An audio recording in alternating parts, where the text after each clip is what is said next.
the recording and we'll go live now.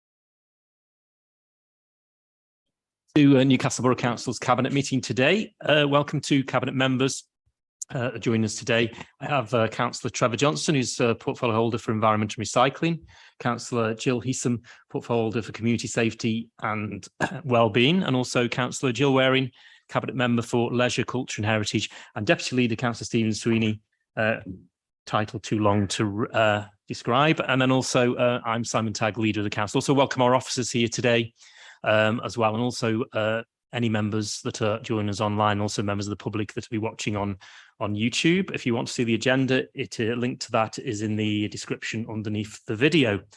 So we'll get on with our agenda. First item is apologies. I have apologies today from Councillor Andy Fear, so we'll note those. Item 3 is minutes of the previous meeting. They're attached on page 9 to 16. Can we agree those as correct record? Agreed. All Cabinet members agree, thank you. And the next item, first item of business, is item 4, Walleys Quarry update on the odour issues. And we, as I say, in every meeting, we have these at all our Cabinet meetings at the moment, while the ongoing issues with Walleys Quarry are still relevant. I think we've seen over the summer a reduction in odours quite clearly from the complaint data and from the odour monitoring stations. But of course, we're now entering a different weather patterns over the winter, and we'll be interested to see how that affects the odour levels. But I'm going to hand over to our Chief Executive now, who's going to take us through the report. The report is in its usual format, and over to you, Martin. Okay, thanks, Councillor Tagg. Yeah, as you say, the report is now in the tried and tested format that we've been bringing forward to Cabinet for, I guess it's at least a year now. It would be, As you've just pointed out, we have gone through a period of stability at a low level in terms of the hydrogen sulfide being recorded at the 4 monitoring stations. If I can remind members that what the table in paragraph 4.2 reports the percentage of time each week that the hydrogen sulfide levels at each of the 4 monitoring stations is above the World Health Organization annoyance threshold. And you can see that really since June, with a couple of minor increases in the Gallingale site, which of course has always been the more problematic of the higher rating in terms of the 4, there has been very consistently low percentage of annoyance threshold being exceeded there. Now that annoyance threshold is based on a half-hour average, so there may well within that be spikes of shorter durations, and that will also then be reflected in the complaint data. You'll see that the complaint data, which is in section 3 of the report, again shows that from June and July, reports to the council and also to the Environment Agency have declined, albeit in August, certainly the Environment Agency saw something of an increase in reports to them. So there are still times when people are finding this odour to be at a level that warrants them and motivates them to complain. But there has been this period of about 8 weeks of relatively low and stable hydrogen sulfide. Now, the challenge for us here is to know, residents will be very familiar with the fact that in the summertime, the level of odour is lower than it is in the wintertime. And as we come into the autumn, the test here is to see whether or not this improvement that we've seen in the last few weeks is down to the engineering works that have been happening on site. So we have seen consistently, we've seen over the last while an increase in the amount of capping that's gone on and improvements to the gas management infrastructure, and gas collection off the site is now fairly stable at about 3,000 meters cubed per hour.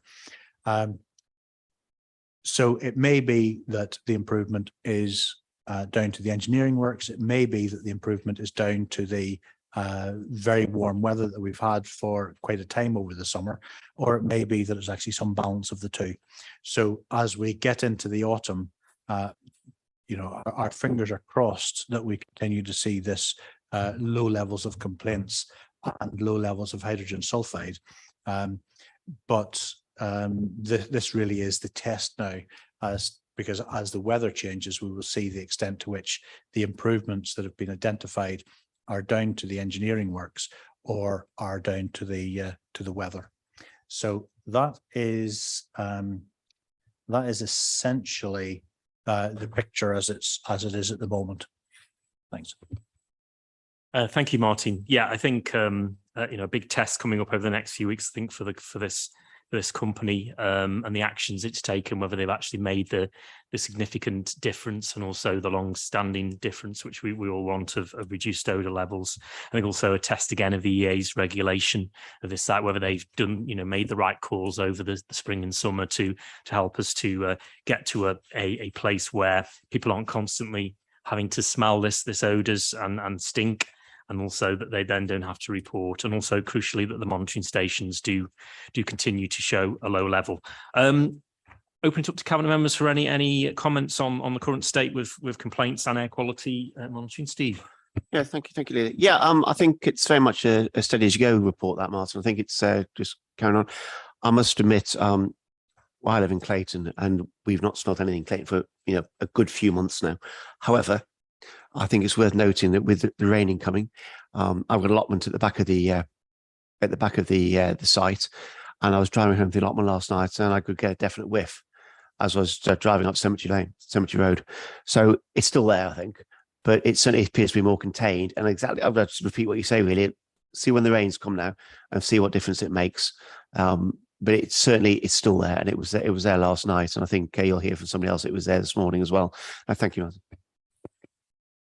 Thank you. Yeah, I can say at the weekend as well, I was going past the entrance to the quarry, and the first time that I smelt it of a degree that I thought that is an odour worth it's sought really, rather than just a very low level. So I think also on social media over the last few days, there has been last week or so, as the weather has begun to change, we have seen more people complaining. So again, as I say, a test for the actions the company have taken over the spring and summer, and for the EA.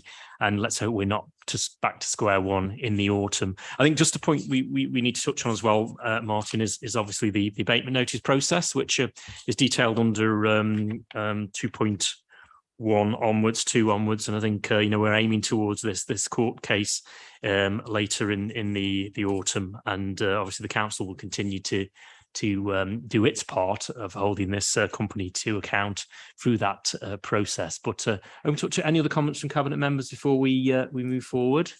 No? Okay, so I think steady as she goes at the moment. The next few weeks are really important on this, and we'll see whether the actions that have been taken have worked and done the job.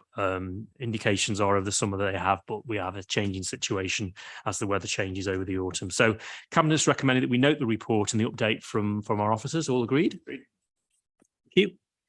Moving then to item number 2, which is the medium-term financial strategy 23-24 to 27-28, and Stephen is going to introduce this item. Yeah, thank you, Leila. This is very much the first part of the budget setting process. The MTFS runs for 5 years, so the bottom of the year falls off and the next year comes in. That's the way it works, which is why you get this updated every time. Obviously, at the moment, there are considerable pressures on the council from the economy, specifically inflation. It's going to be a difficult budget, but I think it's a budget that we can sort out all right. We come to it from a good position in the council. And I think it's something that we can be very proud of. We've also got a new Prime Minister now, and I would imagine that every council in the country is going to be saying the same pressures as we're being put under. Because we've got an excellent on council, we had the presence, shall we say, last year to put a £400,000 reserve in this year for the cost of living, because we knew things were going up. So we put £400,000 and that will mitigate the effects for this year. But this is just the start of the process that will go on now for the rest of this year, this first part of the budget process. Thank you. Thank you, Steve. Yeah, I think it's obviously always this time of year. There's a lot going on. The budget just doesn't get set in February, and really the plans for this budget are already well underway. And I think, as it says in the report, we've got our efficiency board process, which involves cabinet members, key officers, and is chaired by myself and Steve, which will refine the proposals as they come forward for the budget. But I think, as Steve says, we're in a period now where there's a lot of uncertainty with inflation costs and costs of living, and I think it's something which we are aware of. I think we knew about it last year when we set the budget, and we'll be making provision in our next budget for that cost of living inflation. So we continue to provide good quality services that the people expect from us, while keeping that council tax low. And we have made a pledge that we will keep our council tax below 2% for the 4 years of this I'm going to say this parliament then, but I've got my mind on other things, this council. And I think when we come to a council plan later, it makes a clear pledge to do that. So as we go forward on this 5-year strategy, we've got that central at heart. I think, though, one of the things we need to do, and a lot of councils are doing this, and it's something which we've already raised with our local MPs, but I think we should escalate it a bit further and write to the government just to let them know some of the pressures that we are facing. We did this during the COVID period, when we were obviously services were under stress and through closures and financial issues.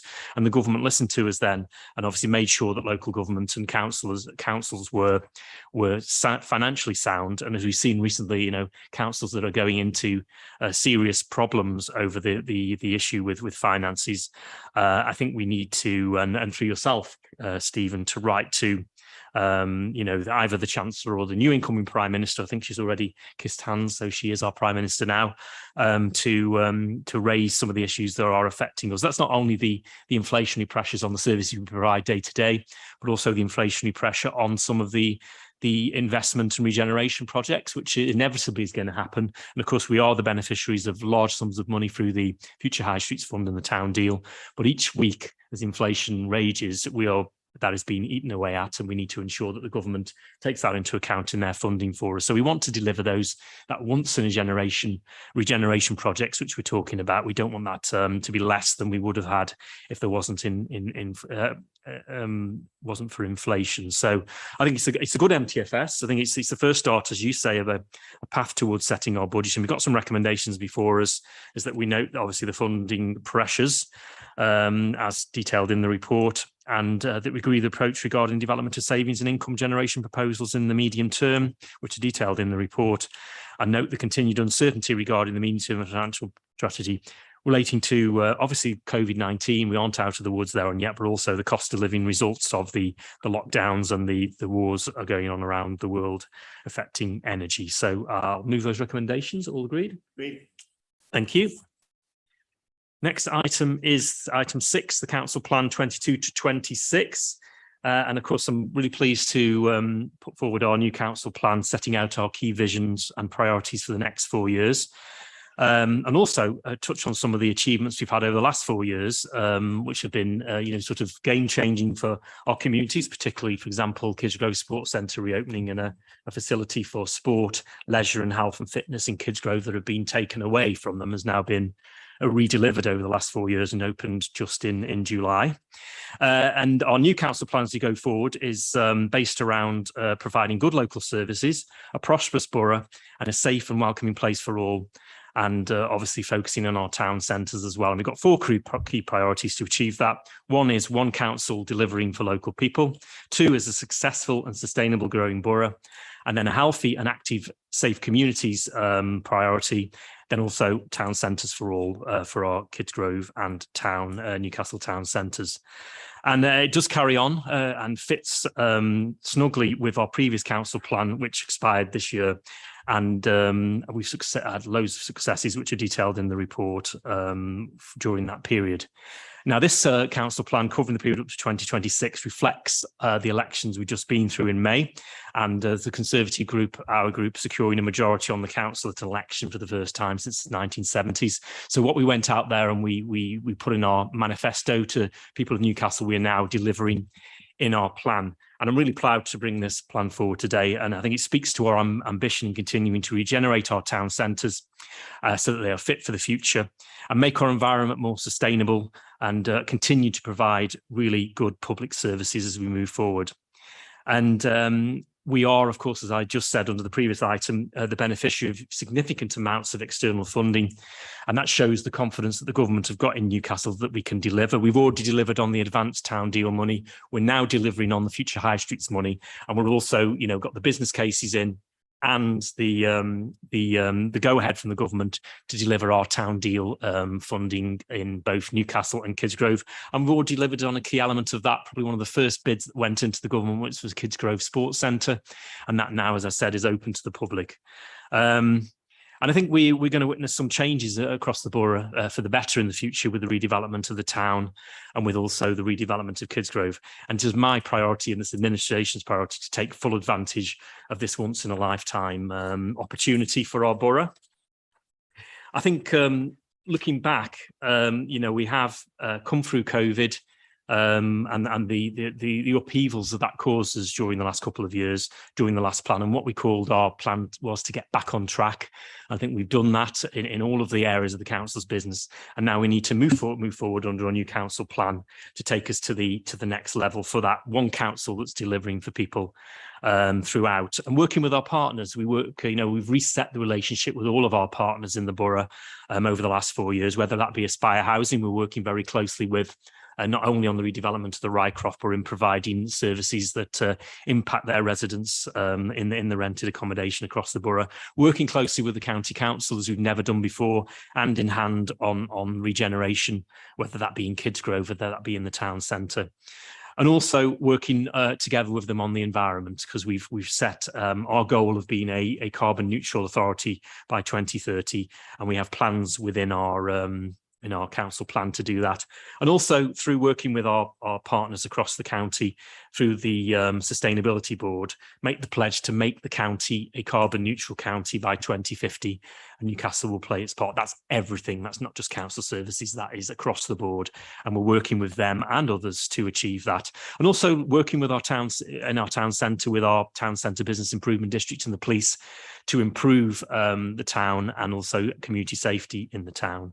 That successful borough, I think, touched on that already with the and sustainable. We will, put our new local plan in place that will protect urban green spaces and also protect the green spaces around villages so that we can keep their character and also provide the housing that we need in the right places of the right type for a growing population. I think that's really, really crucial. And at the same time, enhancing our carbon capture areas, which we've committed to do over 60 green spaces across the borough protected for the long term for tree planting and other environmental measures. We will pursue the abatement notice against Walleys Quarry operator as our residents and our businesses and our communities want us to do. And we'll continue to do that as part of this plan as well. I think also the healthy and active and safe communities is a really key one for us. And through our wonderful J2 facility in town, which has had so much investment put into it over the last few years to get it where it should be. And also through Kidsgrove Sports Centre, we continue to work with the community to ensure that thrives once again. And we have a wonderful museum, which we've spent money on significantly over the last few years to expand. We must make maximum out of that to show our borough's history, to have it in our wonderful Brampton Park to enjoy, for the community to enjoy, and also make the most of our 850th anniversary, which is coming up next year, which is a key strand of getting a legacy out of that for the borough. Everybody remembers 1973. Hopefully they will also remember 2023 as a celebration of our borough. And then last of all, touched on it already, really the town centres for all. I think key is that regeneration of the Rycroft area in town and also the hub approach in the centre of Kidsgrove, and that's what we will deliver over the next 4 years, and also enhance our market further. Over the last 4 years, we brought the market on leaps and bounds with our events markets, and we must finish the job on that to make that historic market central to the town as it had always been.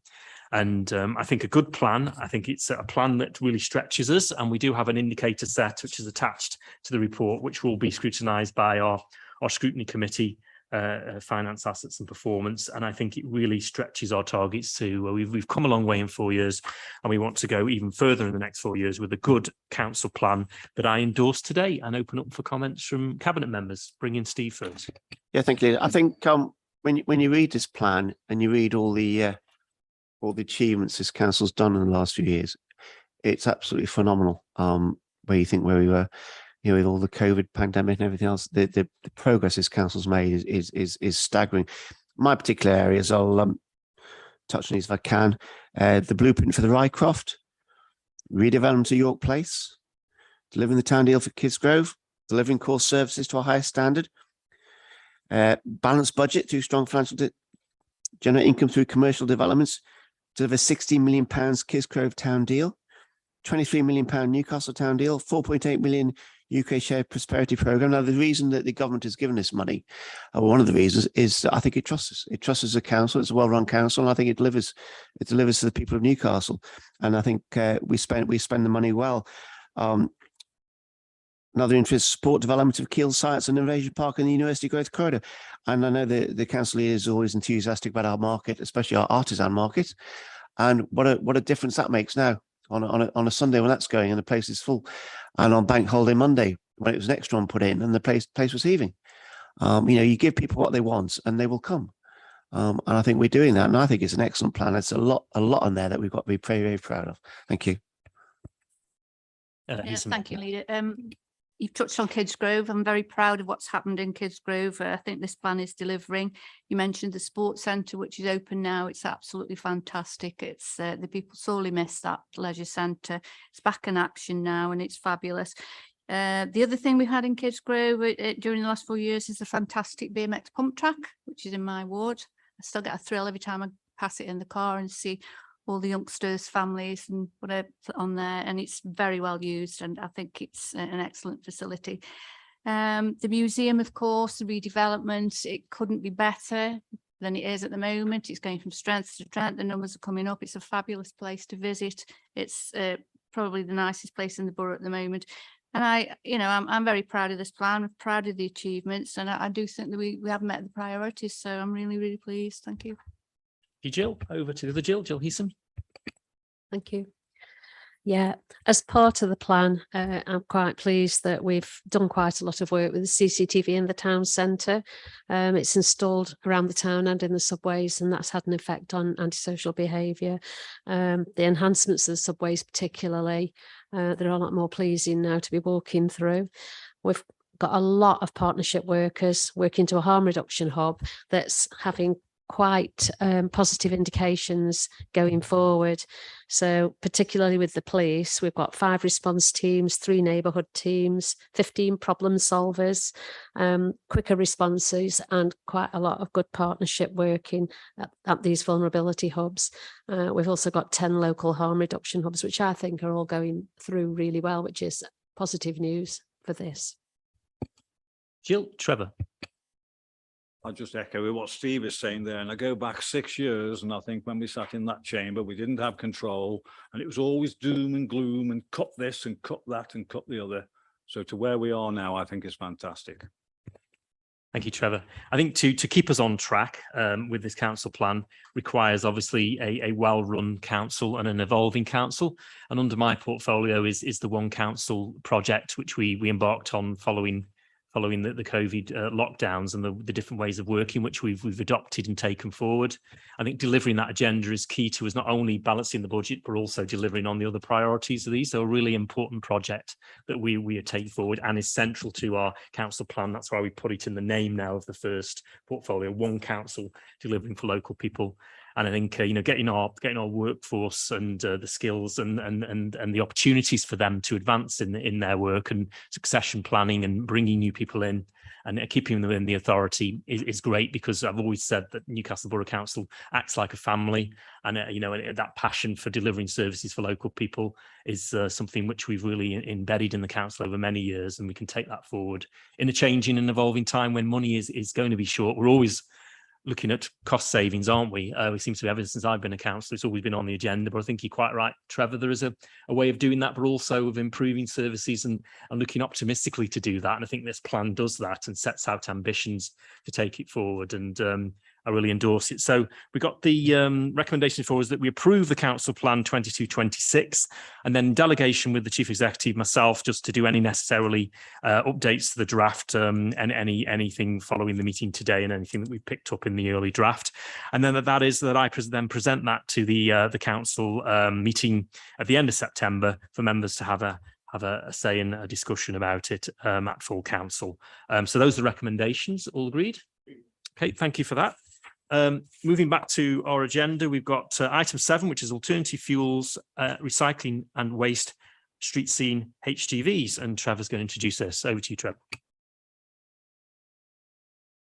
Purpose of this report is for Cabinet to approve the use of hydro-treated vegetable oil, or HVO, in the council's heavy goods fleet as part of the commitment to reduce its carbon emissions to net zero by 2030.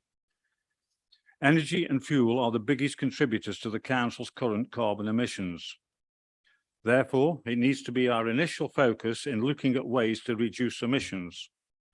Green technology in our cars and small commercials has developed significantly around electric and hybrid technology. However, there is currently little in the way of viable alternative options for heavy goods vehicles. In my view, hydrogen is the emerging technology. It is currently in its infancy, but hopefully we will be partnering with Keele University going forward. Using HVO is a credible alternative to diesel. It is 100% renewable and will help the UK achieve its net zero carbon targets, and it will reduce the net CO2 emissions of our vehicles by up to 90%. This fuel can only be used reliably in vehicles fitted with Euro 6 engines. Unfortunately, all of our HGVs, apart from one road sweeper, have these engines. Using this alternative fuel will give us significant reduction in our carbon emissions. This should generate an overall saving in CO2 emissions to the council of between 25 and 30%. This represents a significant contribution in the fall of CO2 emissions for the council. The recommendation, therefore, is to approve the use of hydro-treated vegetable oil, a renewable diesel alternative for the council's heavy goods fleet operating in the recycling, waste and street cleaning operations. Thank you, Leader. Thank you, Trevor, and thank you for your work on this. And you've been central to bringing this forward with officers. And I think, as you say, that up to 33% reduction over a year in carbon emissions in one go from this change just shows what can be done and where the carbon needs to be taken out of our operations. I think ultimately this is an interim measure, isn't it? Because, as you say, further down the line, hydrogen technology will come in and replace them. I think we're sending out a message here that we are serious about reaching our target of net zero by 2030.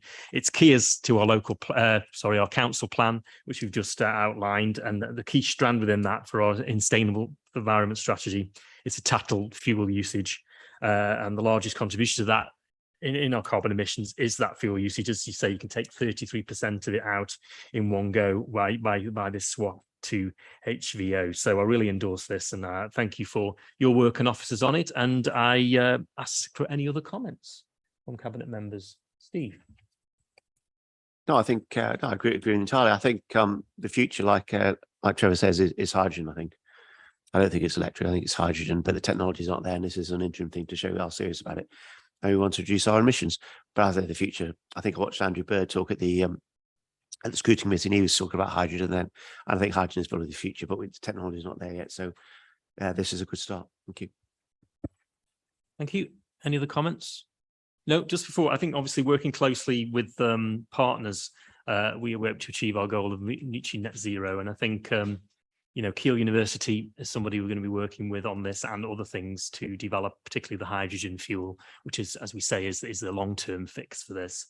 And I think we're really honoured, well, not honoured, we're grateful, not grateful, we're really wherever, to have Keele University in our borough, one of the leaders in sustainable technology, and we'll tap into them as much as possible to help our borough to reach net zero. And through this long-term plan for hydrogen fuel, we'll do that. Okay, recommendations been moved by Trevor. All agreed?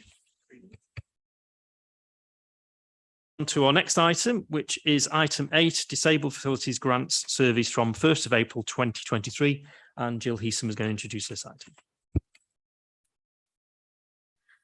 Yes, the Disabled Facilities Grants Service. At the moment, the contract that we've currently got ends on the 31st of March 2023. So we need to be looking at what we're doing to provide this service from next year. Disabled facilities grants are for home adaptations to promote safe, independent living for people in our communities. The funding comes from central government via the Better Care Fund, which is managed by Staffordshire County Council. However, the statutory responsibility for this and putting it into place remains with Newcastle Borough Council. There is a plan attached here with 2 points. The project for approval. One of them in particular is the occupational therapy services. Prior to this contract, they were provided by Staffordshire County Council, and the move to a commission service saw this become part of the service funded by the DFG grant. We're now looking at returning to be a locally sourced occupational therapy support as part of the service. Obviously, I think this is a really good idea, because in the past there have been hold-ups, particularly with the occupational therapy side of things, because until we get an occupational therapy report, you can't look to be putting in the recommendations. I think this is a particularly good recommendation for the Cabinet to approve. It's the project plan for activities leading up to this service, and we can receive regular progress updates. But yeah, I think I'm really pleased with this report, and I'm asking that Cabinet approve it. Thank you, Jill. Yeah, back you on this completely. I think providing these adaptions to promote independent living is really crucial, and getting them done as soon as possible as well for the people that require them. And hopefully through this we can do that and continue to do that from April the 1st, 2023. Opens up to any comments from other Cabinet members. Don't see any. So recommendations are before us that we approve the project plan. We authorise the Executive Director in conjunction with Jill's portfolio to agree the appointment of a contractor for the occupational therapy expertise, which Jill outlined, and then approve the use of the dynamic purchasing system being developed in partnership with 4 other Staffordshire local authorities, retaining estimates for suitable contractors for adaptation works. All agreed? Excellent, thank you. And we're staying with Jill now for the next item, which is the compulsory purchase of 12 Cheddar Avenue, Silverdale, Newcastle staffs SD5 6QR. Jill. Yes, the compulsory purchase of 12 Cheddar Drive. This has been before Cabinet previously, and it's now coming back because we're at a stage where we can actually look at requesting Cabinet authority to compulsory purchase it and ensure it's brought back into use as a home.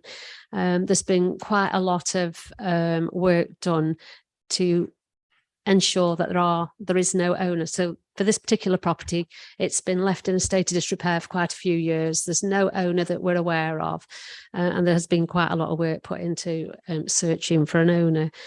At the moment, we're now at the point where it's been empty for nearly 5 years. It's neglected, it's deteriorating, and it needs to be coming back into housing of some description.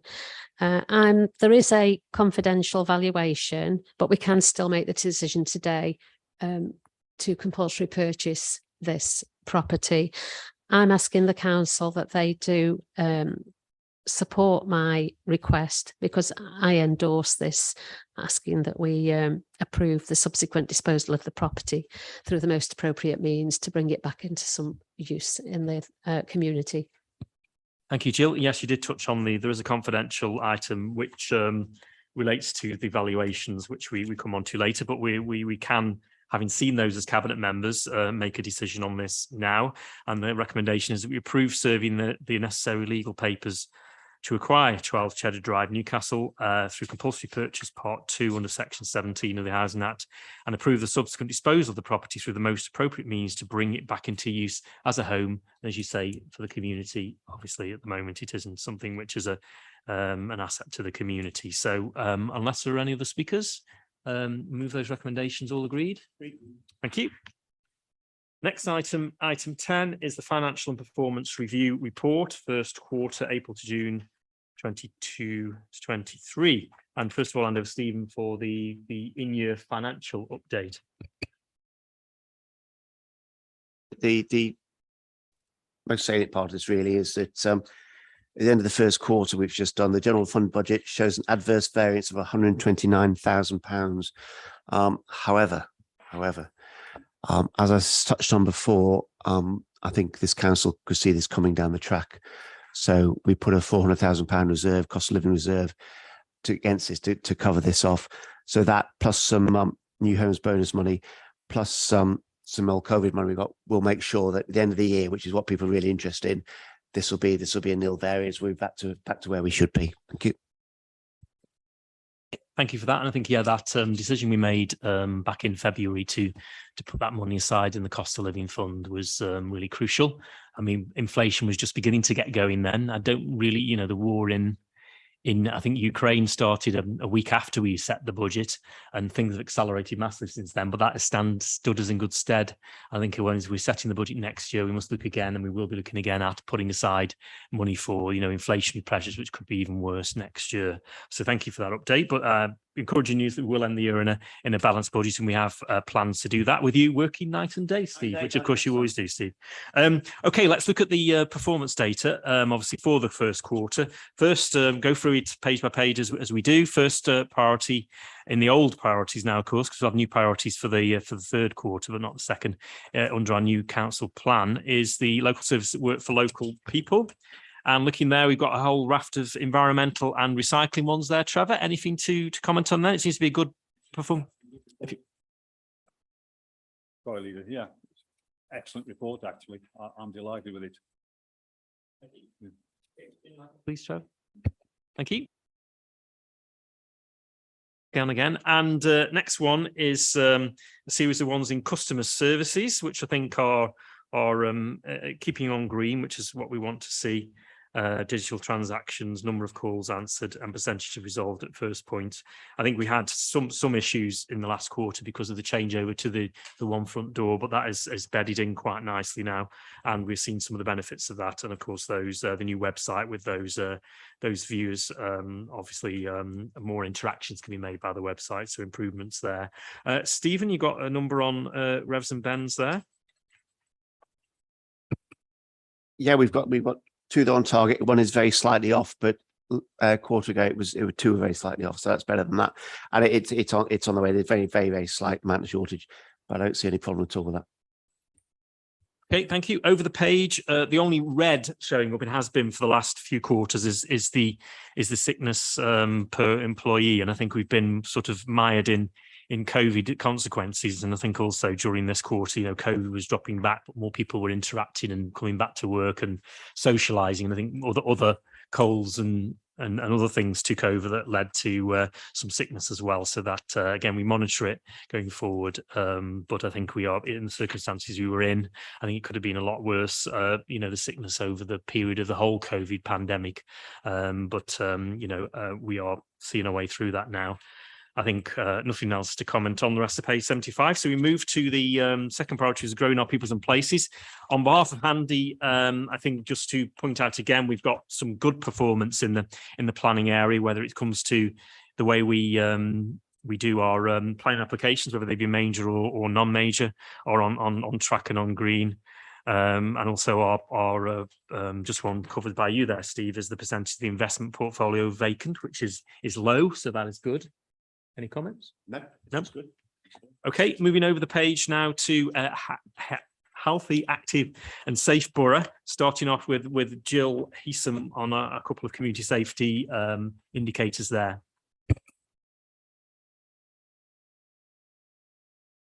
Yes, I'm quite pleased with how it's going. We've got a new team for the rough sleeper partnership. We've also got a weekly vulnerability hub that started up last week. That's working quite well. And I think we're going to see some positive things from that, because certainly from the first one last week, we've managed to make quite considerable inroads into working with the homeless in particular, and getting them assessed and into accommodation and support.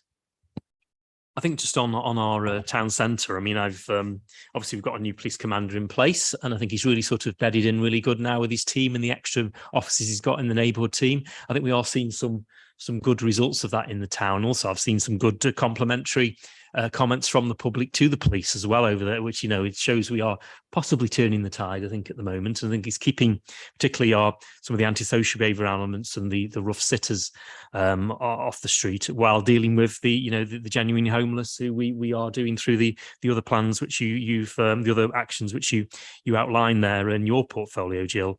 And I think it's safeguarding people is key. But also, if they are misbehaving, then we must use all the antisocial behaviour legislation and the actions of the police to help us to keep our town centre safe.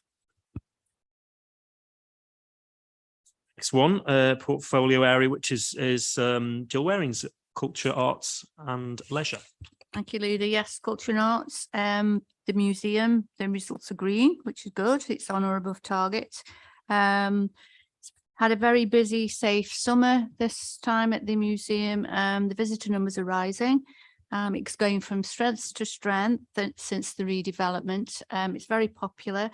The new temporary exhibition space is proving very worthwhile, the investment. Cafe in the decking area, very popular. And like I said previously, it's a much loved place, and the people of Newcastle and Lyme are very blessed to have the museum. So I'm really pleased about that. Secondly, under leisure, we have J2, which we have done a lot of work with over the last few years. The memberships are growing. The current number now is 2,600 as of today. It's having a positive impact on the borough residents. Got a new drowning detection system, which is proving effective and efficient. And we are also developing new pathways into GA2 through the NHS with the health and wellbeing referrals. Swimming lessons, private and the schools are doing really well. So again, we've got green results, so we're on above target, and I'm really pleased about that as well. Thank you.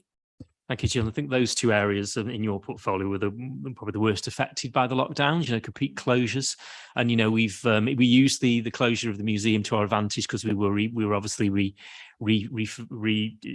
designing it and with the extension and that. But I think J2, it always allowed us to do some of the long-standing works that needed to be done there. And we've opened now with the new gym is in place, and I think they've got both of them have got bright futures ahead, and used by our residents, the museum and the brilliant Brampton Park, and our town centre to leisure centre as well, which is amazing. So thank you for that. Last portfolio is our town centres for all, and a couple of ones for you there, Steve, to do with parking and markets. Yep. Parking's going up, and I think the market's on the same trajectory. The market on the bank on the Monday was excellent. There were absolute loads of people. There's some kiddies rides and things like that in, and music on and everything. It was really, really good. The previous week we'd had a couple of bands on, hadn't we? And I didn't actually go to that, but I believe you went, didn't you? And it was that did very well. Nice atmosphere, a pleasant place where you want to go out on a day and not feel threatened or unpleasant or anything. Just a nice, pleasant day where you can go and enjoy yourself. Thank you. Yeah, the music entertainment on a couple of Saturdays ago was really good. I thought we used the bottom end of the market, which is I think we're looking through the Future High Streets Fund to make into entertainment space down there at the bottom of the market, South High Street, was really successful. People there, having a drink. There's a live band, etc. I think that's how the future of our town centre, isn't it? Of a vibrant market, entertainment, a venue to come to, taking advantage of the nice weather. We were still in the nice weather then, even though it's ended with thunderstorms and flash floods last night. But I think at that, throughout August, the town centre was vibrant and busy. I think it reflects in the footfall figures we've got for the early part of that period. We show an increase, of course, recovering from COVID. And I think we've, if anything, an advantage out of the whole COVID experience was that people stayed local, rediscovered their local market, I think, particularly the Sunday event markets, and keep coming back. think the artisan market was great to have two almost consecutive artisan markets. I think the second one was even busier than the first one. Of course, a record fair in between that as well on the market on the Sunday.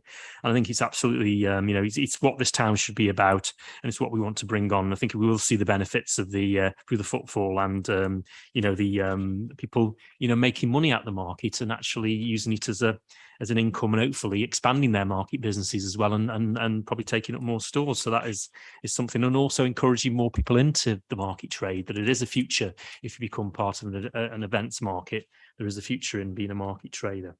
Okay, that's the performance data, finance, and also indicators. We're recommended to look at it in detail, and we have done. All agreed?